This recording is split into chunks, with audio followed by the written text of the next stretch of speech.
औज़ुबिल्लाहिमिनश्शैतानिर्रजीम बिस्मिल्लाहिर्रहमानिर्रहीम अस्सलामु अलैकुम वरहमतुल्लाहि वबरकातुहू। मेरा नाम सैयद अस्मया है और मैं GIS सिंध यूनिट से हूँ। जैसा कि आप देख सकते हैं हमारे टॉपिक का नाम है नी इम्पोर्टेंस ऑफ हिजाब है, यानी हिजाब की अहमियत इस्लाम में क्या है। तो अल्लाह ताला कुरान मजीद में हिजाब के बारे में इस तरह फरमाते हैं कि एक स्क्रीन, एक बैरियर या फिर एक पर्दा जो किसी चीज़ को रोकता है या फिर उसे छुपाता है। और अल्लाह ताला सूरह अल-अहज़ाब में आयत नंबर 59 में फरमाते कि ऐ नबी अपनी बीवियों, अपनी बेटियों और मुसलमान औरतों से कह दो कि वो अपने ऊपर चादर लटकाया करे। तो इससे हमारे को ये मालूम हो रहा है कि अल्लाह ताला हमारे को कुरान के जरिए ये बता रहे हैं कि है नहीं हमारे को पर्दा करना कंपलसरी है।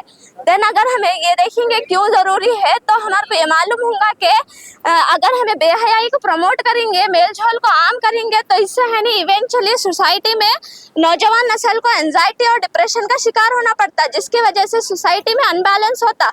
इसीलिए है नहीं आप सल्लल्लाहु अलैहि वसल्लम से रिवायत है कि एक ज़माना ऐसा आएगा जब एक लड़की है नहीं कपड़े पहनी हुई होंगी पर बरहाना दिखेंगी, यानी बेपर्दा दिखेंगी। तो इससे हमारे को ये मालूम हो रहा। और है नहीं आप आयशा रज़ियल्लाहु ताला अन्हा से रिवायत है कि जब अस्मा रज़ियल्लाहु अन्हा उनके पास आती हैं तो उनका लिबास है नहीं पतला होने की वजह से उनका जिस्म जाहिर होता। तो इसके वजह से है नहीं आप सल्लल्लाहु अलैहि वसल्लम फौरन उनसे मुंह मोड़ लेते हैं और कहते हैं कि ऐ अस्मा, जब एक लड़की बालिग हो जाती है तो उसे ये चाहिए कि वो अपनी जीनत को जाहिर ना करे और अपने हाथ और अपने चेहरे की तरफ इशारा करते हुए कहते हैं सिवाय इसके। तो इससे हमारे को ये मालूम हो रहा है कि आप सल्लल्लाहु अलैहि वसल्लम हमको ये बता दे रहे कि हमारे को पर्दा कैसा करना है, जो ढीला ढाला हो, जो हमारा नॉन ट्रांसपेरेंट हो और जो जीनत को जाहिर ना करने वाला हो।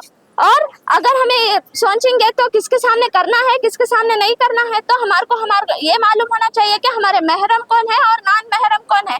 अगर हमें महरम की बात करेंगे तो महरम वो लोग होते हैं जिनसे हमारा निकाह जायज़ नहीं होता, जैसे कि हमारे बाप, दादा, भाई, चाचा, ताया, ये लोग हमारे महरम होते हैं। अगर हमें नॉन महरम की बात करेंगे तो जैसे कि हमारे कजिन्स, मामू का बेटा, फूफू का बेटा, चाचा का बेटा, स्कूल फ्रेंड्स, कॉलेज के फ्रेंड्स और कलीग्स हैं नहीं हमारे नॉन महरम होते हैं, इनके सामने पर्दा करना कंपलसरी है।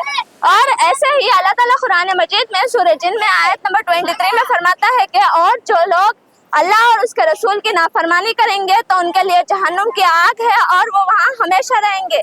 इसी तरह सूरह निसा में आयत नंबर 13 में अल्लाह ताला फरमाता है कि जो लोग अल्लाह और उसके रसूल की इताअत करेंगे तो उनके लिए जन्नत है जिनके नीचे नहरें बह रही होंगी और वो वहाँ हमेशा रहेंगे और एक बड़ी कामयाबी है उनके लिए। और शरिया का भी एक बुनियादी मकसद यही है कि हिफ्जुल इत्रा यानी protection of honour and dignity.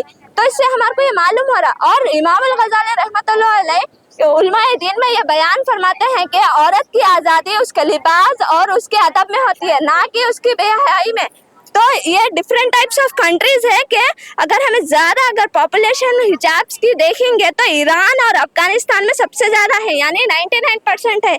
अगर हमें इंडिया की बात करेंगे तो 60% ऑफ पॉपुलेशन मुस्लिम्स है नहीं इंडिया में हिजाब करती हैं। अगर हमें सबसे कम देखेंगे तो USA है, जहाँ पे लेस देन 10% है नहीं मुस्लिम औरतें है नहीं हिजाब करती। ये डिफरेंट टाइप्स ऑफ हिजाब है। और है नहीं हिजाब हमारी ये पर्सनल चॉइस नहीं है, ये हमारे वास्ते हिफाजत के वास्ते अल्लाह ताला मुकर्रर कर दिए। तो इसे हमारे को एक पर्सनल चॉइस कहते हुए इनकार नहीं करना है, बल्कि इसे हमारे को कंपलसरी करना ही है। शुक्रिया।